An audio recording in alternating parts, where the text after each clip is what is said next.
This is the Louie T Network. In the lab room.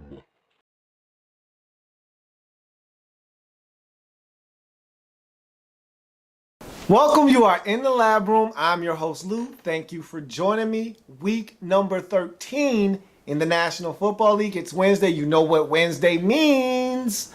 That means we review the Pick'em Weekly. We review the Sole Survivor of Week 12. And then we move on to the Pick'em Weekly and the Sole Survivor picks of week number 13. But before we can go on to the present, we must look back at the past. Week 12, National Football League. I went 9-5 in my Pick'em Weekly. Not bad. Again, I like to have double digits. You're not going to have them every week. This was a wacky week in the National Football League. This is one of those weeks where you could have easily lost 6, 7, even 8 games if you weren't careful. If you stepped on a couple of landmines, you might have went 8-8, or 7-8 this week. You might have went, 9-5 if you're like me. I stepped on a couple of landmines. I didn't see Jacksonville going to Houston and winning. Nope, didn't see it. I didn't see Kansas City allowing San Diego to come into their house, put up 41 points en route to a victory. Didn't see it coming. Now that I think about it, I actually went 8-5-1 because the Vikings and the Packers did in fact tie. I did not see that coming either. I'm a little upset because in my mind, I thought that the Titans could win. I had confidence, and on my off sheet, I picked the Titans. And much like I did with the Broncos in the Patriots game, I meant to come on the program and switch my pick. Because on my sheet in my football pool, I have the Broncos down. But if you remember on Friday, I sat here, I contemplated, and I said the Patriots were going to win. And they, in fact, did win. And I meant to do the same thing with the Tennessee Titans. And I think I took a loss there when I didn't have to, but it's all good. 8-5, I'm not mad at it. Didn't think that the Bears would lose to the St. Louis Rams. I have to stop doubting this St. Louis Rams football team. I don't trust Kellen Clemens, but he's not the whole team. They're playing as a team right now, special teams, defense, all chipping in, offense, running the football, taking that pressure off of Kellen Clemens so that he doesn't have to be tremendous for them to win. They're getting it done. They're scoring points. I got to stop sleeping on the St. Louis Rams. They cost me another loss. So I lost Chicago.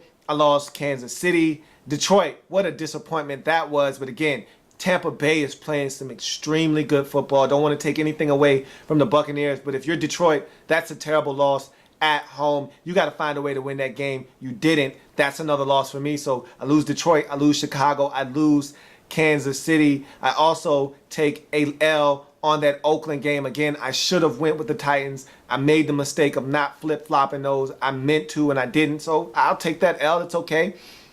And I also found a way to lose the Houston game. So Jacksonville went to Houston, took care of business, didn't give up a touchdown. They win the football game. That was a toss-up anyway.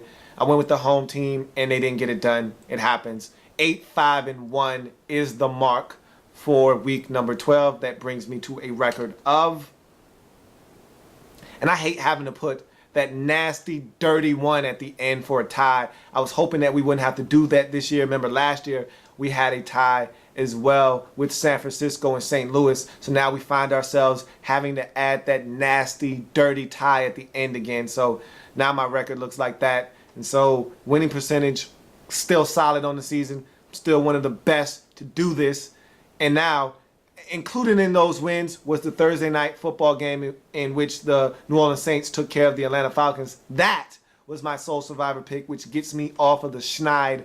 I had a 2-week losing streak with the sole survivor pick, so it was good to get off the schneid there. Now that that's in the books, let's move on to week 13 in the National Football League and the sole survivor for week number 13. Everyone can pick, but only one can win. Are you the sole survivor? So you know how this goes. It's fast-paced. It's in your face. It's the sole survivor for week number 13 in the National Football League here in the lab room. So without any further ado, here we go.